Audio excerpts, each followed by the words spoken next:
Imagínate un mundo donde llueve durante 4 años seguidos, donde una mujer asciende al cielo entre sábanas recién tendidas, donde los muertos siguen conversando con los vivos y el olvido se convierte en una enfermedad que se propaga como el viento.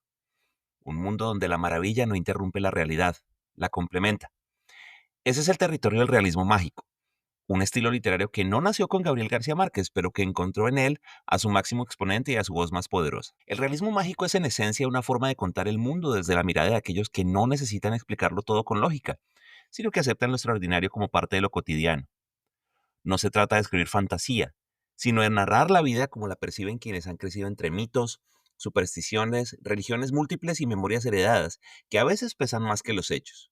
Es, podríamos decir, la literatura de las culturas mestizas, de los pueblos marcados por el sincretismo, por la mezcla entre lo ancestral y lo moderno, lo espiritual y lo tangible. Aunque el origen del realismo mágico se remonta a corrientes del siglo XX en Europa, con autores como Franz Kafka o Thomas Mann, influenciando las primeras definiciones del término, el realismo mágico cobró verdadera fuerza en América Latina.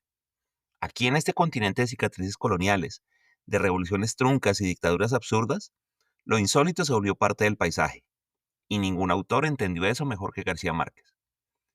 En sus obras, el realismo mágico no es un truco literario, es una manera profunda de evitar el tiempo y el espacio, de entender que las historias contadas por las abuelas junto al fogón son tan verdaderas como los documentos oficiales.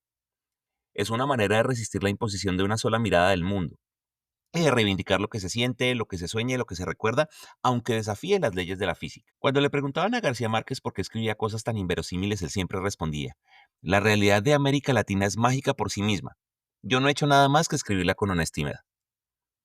Y esa tal vez es la clave. El realismo mágico no embellece la realidad, la revela desde otra perspectiva. Nos recuerda que el mundo no es solo lo que puede medirse, pesarse o comprobarse. También es lo que se intuye, lo que se sospecha, lo que se hereda en silencio. Y con él, la literatura latinoamericana dejó de mirar hacia afuera y se miró al espejo. Un espejo agrietado, exuberante, lleno de polvo, pero también de mariposas amarillas y de trenes que cruzan pueblos donde el tiempo se ha detenido. Un espejo donde lo mágico no es lo extraño, sino lo profundamente humano. Hoy vamos a entrar un poquito en ese espejo. Vamos a hablar de Gabriel García Márquez, el cronista de lo irreal cotidiano, el hombre que convirtió a Macondo en un territorio universal y que nos enseñó que la mejor forma de entender el mundo es contarlo como si fuera un sueño que alguna vez ocurrió. Nuevamente, aunque muchos asocian el término de realismo mágico directamente con García Márquez, esta idea viene de mucho antes. De hecho, el término fue acuñado en los años 1920 por el crítico de arte alemán Franz Roh, para referirse a una pintura que incorporaba elementos fantásticos dentro de escenarios realistas. El término luego fue adoptado en la literatura por escritores europeos y más adelante por escritores latinoamericanos, como ya mencioné, que encontraron en él una manera de describir su mundo con mayor precisión que el realismo puro. Fue Alejo Carpentier, un cubano, quien reformuló el término como lo real maravilloso, argumentando que en América Latina lo insólito no es ficción, sino una vivencia, que en América Latina la historia, la religión, la política, la geografía y la superstición conviven en una mezcla tan intensa que lo mágico es simplemente otra cara de lo real. Algunas características importantes del realismo mágico son: la primera, y digamos la más visible, es la normalización de lo fantástico. No es necesario explicar lo que ocurre de manera sobrenatural, no hay ruptura, no hay sorpresa, es simplemente parte del tejido de la historia. Luego están los ambientes rurales y los escenarios suelen ser pueblos apartados, tierras míticas, lugares donde el tiempo avanza a su manera. Yo no imagino una obra de realismo mágico en una gran ciudad. Luego está el tiempo fragmentado o el tiempo circular. El tiempo no avanza de manera cronológica, a veces se estira, a veces se repite, a veces se mezcla con el pasado y con el futuro. La presencia de la muerte como algo cotidiano también es importante. Los muertos hablan, regresan y conviven con los vivos. El más allá no es otro mundo sino una habitación más de la casa. Por supuesto, tiene que tener un lenguaje bastante barroco, bastante poético. Las frases se expanden, los detalles son bastante exuberantes y el estilo a veces recuerda a la tradición oral, incluso a los textos bíblicos. Pero por supuesto tiene un gran componente de crítica social. Bajo las historias mágicas siempre hay una mirada sobre el poder, sobre la injusticia, sobre el machismo, sobre la religión o el colonialismo. Aparte de Gabriel García Márquez, tenemos varios autores que son clave en el realismo mágico en Latinoamérica, como Juan Rulfo, que escribió una gran obra llamada Pedro Páramo, una obra que definitivamente influenció a García Márquez. Ya mencioné a Alejo Carpentier. Isabel Allende es preciosa en ese tema, en el libro La Casa de los Espíritus, donde la familia y los fantasmas conviven, es absolutamente genial. Miguel Ángel Asturias, todos ellos comparten esa visión mestiza y simbólica de la realidad en la que el mito, la historia y la vida cotidiana forman un mismo tejido. Por supuesto, con Gabriel García Márquez, el realismo mágico alcanza su máxima expresión. pero él mismo se insistía varias veces que no se trataba de crear una fantasía, sino de reflejar una realidad que ya era de por sí inverosímil. La vida no es lo que uno vivió, sino lo que uno recuerda y cómo la recuerda para contarla. Y así fue. Gabriel García Márquez escribió la historia de América Latina como si fuera un gran relato oral, transmitido de generación en generación. En su obra lo mágico no es evasión, es resistencia. Es una manera de contar lo que los discursos oficiales no pueden decir. Hoy el realismo mágico es parte de la identidad literaria de América Latina. Inspiró no solamente a escritores, sino a cineastas, pintores, músicos y periodistas. También ayuda al mundo a entender que no todo puede explicarse con la lógica occidental, que hay otras formas de narrar, de sentir y recordar, y tal vez esa sea su mayor enseñanza, que para entender una cultura no basta con medirla. Hay que escuchar sus mitos, hay que creer en sus muertos, hay que aceptar que lo real a veces puede ser también inexplicable. Vamos a adentrarnos ahora en la figura de Gabriel García Márquez. Él nació en 1927 en Aracataca, Magdalena, un pequeño y calurosísimo pueblo de la costa norte de Colombia, entre los manglares del Caribe y la sierra que parece estar a punto de deshacerse en niebla. Ese es un lugar olvidado por el tiempo, donde la realidad parecía tener sus propias leyes. Y ese lugar precisamente es la semilla de lo que años después se llamaría Macondo. Pero la infancia de Gabo no fue una infancia cualquiera. Como él mismo decía, la infancia fue toda la fuente de todo lo que escribió. Y es que Gabo creció rodeado de historias que no necesitaban explicación, de mujeres que hablaban con los muertos, de silencios pesados como muebles antiguos, de creencias que hacían al mundo algo mucho más complejo y mágico que cualquier otra teoría científica. Sus padres, Gabriel García y Luisa Márquez, lo dejaron al cuidado de sus abuelos maternos durante buena parte de su niñez. Su abuelo, el coronel Nicolás Márquez, veterano de la Guerra de los Mil Días, era un hombre severo, pero muy respetado en el pueblo, a la vez de una ternura bastante sorprendente. Le contaba historias de guerra, de honor, de duelo. También le enseñó a leer desde muy pequeño y lo llevó a recorrer el pueblo presentándole cada rincón como si fuera un museo viviente. Era un contador de historias, sí, pero también alguien que valoraba los hechos. De él Gabo heredó el sentido de la estructura, del relato con peso, de la historia con resonancia. Su abuela, Tranquilina Iguarán, en cambio, era el alma mágica de la casa. Con ella aprendió que no todo lo visible es lo importante. Su abuela hablaba de milagros, de apariciones, de presagios, de muertos que nunca se iban del todo. Y lo hacía con una voz serena, sin asombro, como si eso sobrenatural formara parte de la vida cotidiana. Esa manera de contar las cosas tan profundamente caribeña sería la voz narrativa que Gabo adoptaría para siempre. La casa de los abuelos, con sus múltiples habitaciones, con sus ruidos inexplicables, con sus reliquias y con sus retratos polvorientos, era un personaje en sí misma. Y Aracataca, con su calor asfixiante, su río de aguas lentas, sus trenes, sus prostitutas, sus curas, sus políticos y sus fantasmas, sería el molde de Macondo. Muchos años después, finalmente se reunió con sus padres en Sucre y luego en Barranquilla, y su mundo cambió. Estudió en colegios jesuitas y luego intentó estudiar Derecho en la Universidad Nacional de Bogotá, pero nunca terminó la carrera. Lo suyo era escribir, lo suyo era narrar. En Bogotá, en plena efervescencia política, comienza a escribir sus primeros cuentos, pero es en Barranquilla, rodeado de un grupo de intelectuales y periodistas, el famoso Grupo de Barranquilla, donde su vocación termina de tomar forma. Allí aprende a mirar la realidad con ojo crítico, a contar desde la observación, a combinar literatura y vida cotidiana. Y empieza a trabajar como periodista en periódicos como El Heraldo y luego El Espectador. Se convierte en reportero, cronista y columna incisivo, con una pluma afilada, pero siempre impregnada de poesía. Esa etapa como periodista no solo le ayudó a sobrevivir, fue de hecho su laboratorio narrativo. Aprendió a escuchar, aprendió a condensar, a dar forma al caos del mundo en palabras precisas. La mezcla entre esa mirada periodística que exige hechos y claridad, con su universo onírico y sensorial heredado de Aracataca, es lo que hace que su estilo sea inconfundible. Gabo fue un hombre partido entre dos pulsiones, la necesidad de contar lo real con honestidad como periodista y el impulso de adornarlo con maravillas invisibles como escritor. Y en ese conflicto fue donde encontró su mayor genialidad. Luego en su vida se exilia en México y ocurren varias cosas en su vida, pero más que hablar de su biografía, prefiero empezar ahorita a hablar de una etapa clave para entender cómo se forma el universo literario de Gabriel García Márquez. Vamos a hablar de sus primeros libros, los que no tuvieron un impacto masivo al principio, pero que ya contenían todos esos elementos embrionarios del realismo mágico, de Macondo y de su obsesión con el tiempo, la memoria y la muerte. Antes de que Cien años de soledad lo lanzara al firmamento literario, Gabo era un escritor joven, lleno de dudas, pero con una voz profundamente clara y definida. Su primera novela publicada, La hojarasca, en 1955, es una puerta directa a su mundo, y con ella presenta por primera vez al mítico pueblo de Macondo, aunque aún como un escenario apenas delineado, sin la densidad mítica que tendría después. La hojarasca es una novela breve, pero con mucho simbolismo, y está narrada desde tres perspectivas: la de un niño, de su madre y su abuelo, Y la historia gira en torno a un entierro que nadie en el pueblo quiere llevar a cabo. El muerto, un médico extranjero, ha sido rechazado por todos y solo la familia protagonista insiste en cumplir su deber de enterrar. Lo interesante es que más allá del argumento ya aparecen varios de los temas obsesivos de Gabo: la soledad, la venganza, el honor, el paso del tiempo como una herida que no cierra. Le siguieron otras obras que funcionaron casi como ejercicios de estilo, pero muestran cómo Gabo experimentaba con estructuras narrativas, con puntos de vista, con atmósferas. Y una de mis favoritas es El coronel no tiene quien le escriba, que es una novela corta, pero supremamente melancólica, escrita con una prosa bastante seca, bastante contenida. Este libro narra la historia de un coronel retirado que espera semana tras semana una carta del gobierno que confirme su pensión de veterano. La carta nunca llega y el coronel resiste con dignidad una pobreza devastadora. Es un libro que condensa la frustración y la esperanza como dos caras de la misma moneda. Es política, es poesía, es denuncia, pero sobre todo es humanidad. Esta obra, de hecho, fue escrita en medio de una gran precariedad económica que pasó Gabo en París, pasando hambre, y la tensión emocional que vivía Gabo se siente en cada línea. Luego, en el libro La Mar Ahora, de 1962, él profundiza en esa atmósfera ofreciva de un pueblo que se descompone lentamente. Y en este libro García Márquez se aproxima más al contexto político. Hay violencia, hay represión y hay miedo.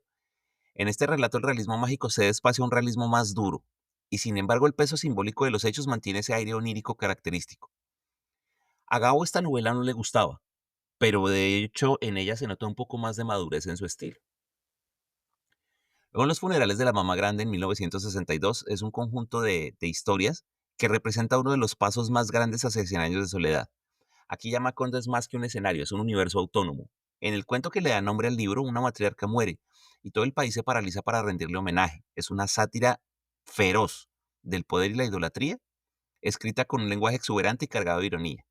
Algunos pasajes parecen incluso escritos por un profeta caribeño poseído por la fiebre del trópico. También en esta época destacan sus cuentos, como mencionaba. Sus relatos breves son miniaturas que condensan temas colosales: la muerte, el poder, el abandono, el amor imposible. Ahí ya se mostraba una habilidad extraordinaria para crear escenas inolvidables con un puñado de frases.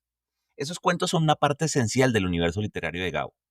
Aunque a menudo son eclipsados por sus grandes novelas, los relatos breves son piezas intensas, precisas, sumamente deslumbrantes, que condensan su estilo, sus obsesiones y su visión del mundo. En muchos de ellos están los gérmenes que crearon Cien años de soledad o El otoño del patriarca, pero también tienen su propio valor como joyas narrativas. Desde sus primeras recopilaciones como Ojos de perro azul en 1955 hasta antologías posteriores como 12 cuentos peregrinos en 1992, Gabo utiliza el cuento como un terreno de experimentación y en esos cuentos ajusta su voz narrativa, modela el ritmo de sus frases y sobre todo pone a prueba el equilibrio entre lo cotidiano y lo fantástico. Vamos a hablar un poquito de algunos de sus cuentos. En 1962 se publica La siesta del martes, que es uno de sus retratos más emblemáticos. En ese cuento, una madre y su hija viajan en un tren bajo un calor sofocante para visitar la tumba de su hijo, un ladrón abatido por un vecino. La historia es breve, pero es demoledora.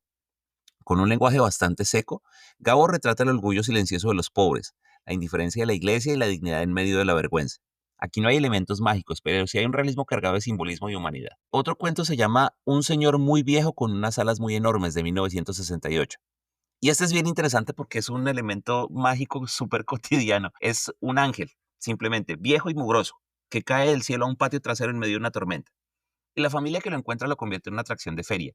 La gente acude a verlo, a tocarlo, a pedirle milagros, pero el ángel no habla, no hace nada, apenas sobrevive. El elemento fantástico, el elemento mágico no causa ningún asombro, no se explica, está ahí simplemente. Lo que le da sustancia al cuento es la reacción de los humanos ante lo milagroso, el morbo, el interés económico, el desprecio.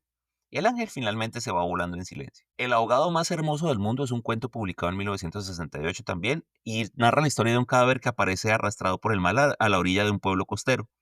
Es un hombre grande y es el hombre más hermoso que hayan visto nunca en esa villa. Lo llaman Esteban, lo visten, lo cuidan y poco a poco la mera presencia transforma la manera en que el pueblo se ve a sí mismo. Y ese cuento es una fábula sobre la potencia del mito, sobre cómo una figura simbólica puede cambiar la memoria, puede cambiar los sueños y las aspiraciones de una comunidad, y ese cadáver se vuelve semilla de transformación. En 1962 se publica Un día de estos. Es la historia de un dentista sin título que atiende a un alcalde corrupto que llega con un dolor de muelas. No hay anestesia, y el dentista le saca la muela con frialdad, y al final le pregunta que si debe pasar la cuenta al alcalde o al municipio. El alcalde responde: "Es la misma vaina".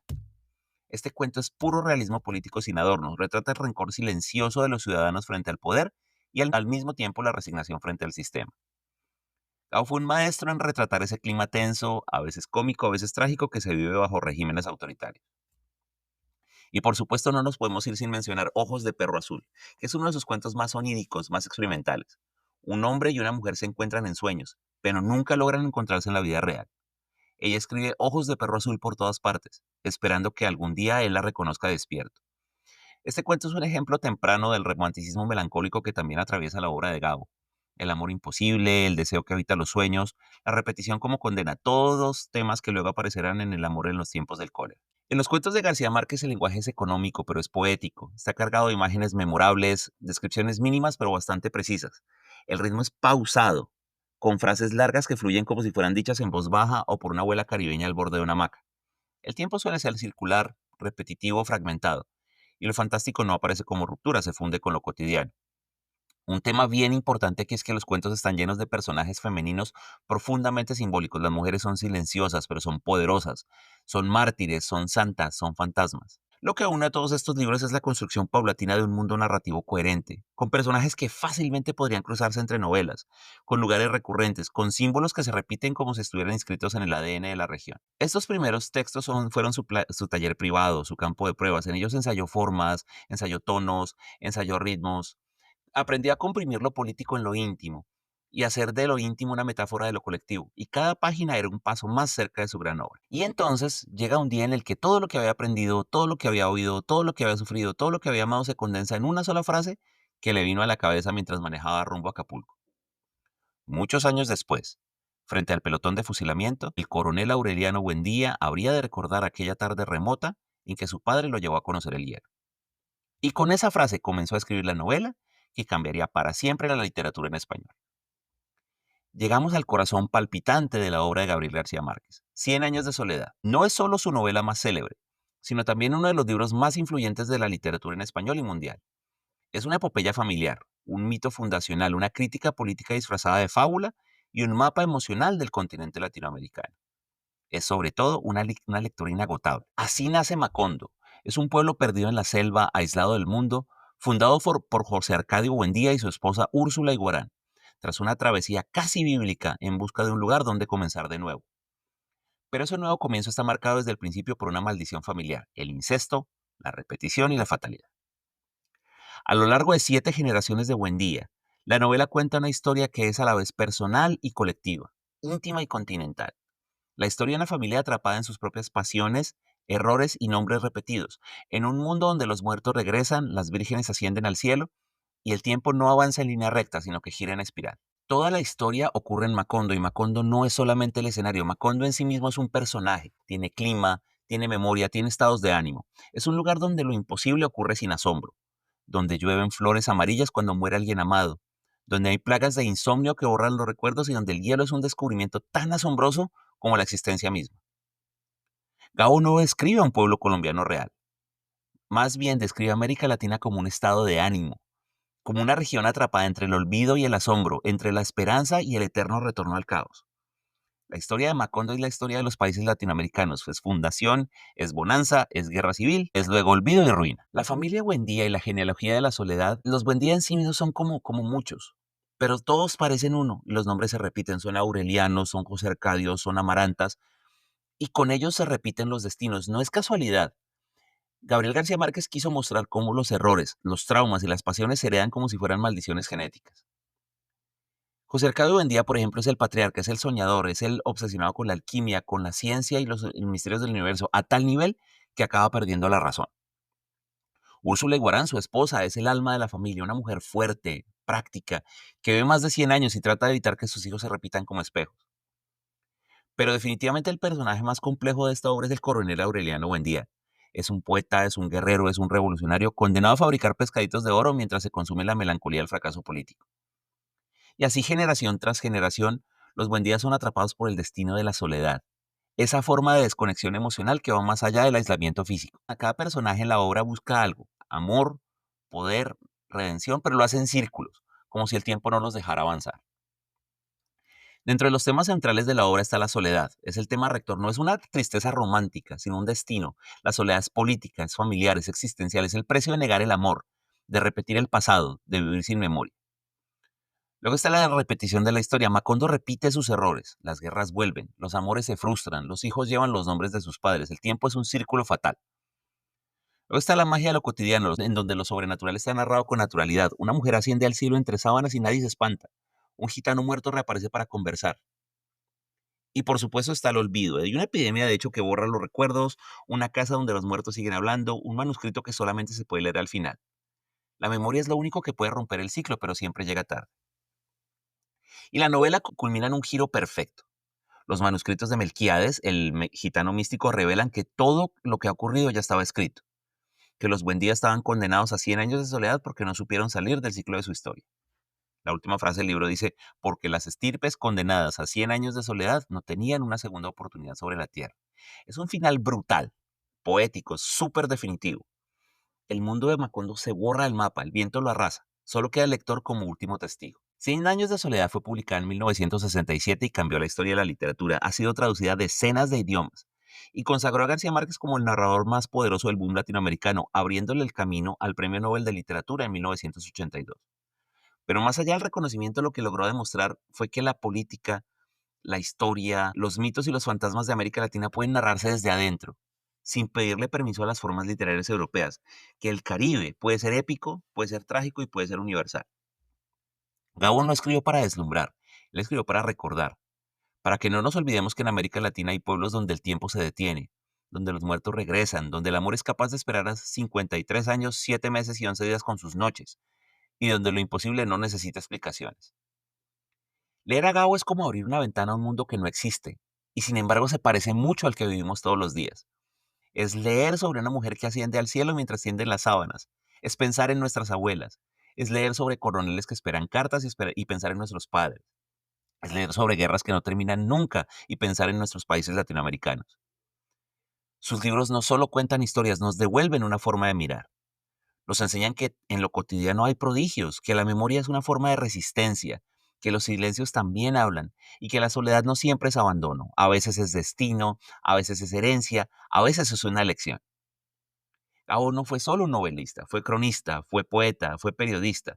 Un hombre de carne y hueso obsesionado con las palabras como si fueran embrujos. Y lo eran, porque aún hoy, décadas después, sus frases siguen vibrando en el aire como si las acabara de escribir.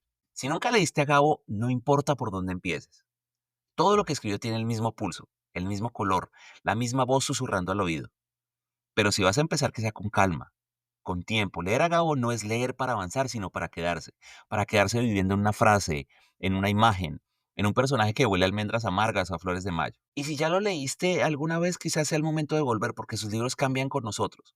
Lo que no entendimos a los 20 nos golpea a los 40, lo que nos parecía imposible, ahora nos resulta familiar. Macondo no está en Colombia, está en cada lector que se atreva a volver a abrir 100 años de soledad, a recorrer los cuentos como si fueran caminos conocidos, a escuchar el eco de las mariposas amarillas en una tarde cualquiera.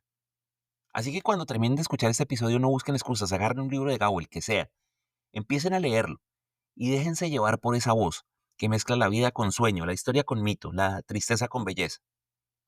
Porque reitero, lo que importa en la vida no es lo que a uno le pasa, sino lo que uno recuerda y cómo lo recuerda para contarlo. Y nadie, absolutamente nadie, lo contó mejor que Gabriel García Márquez. Gracias.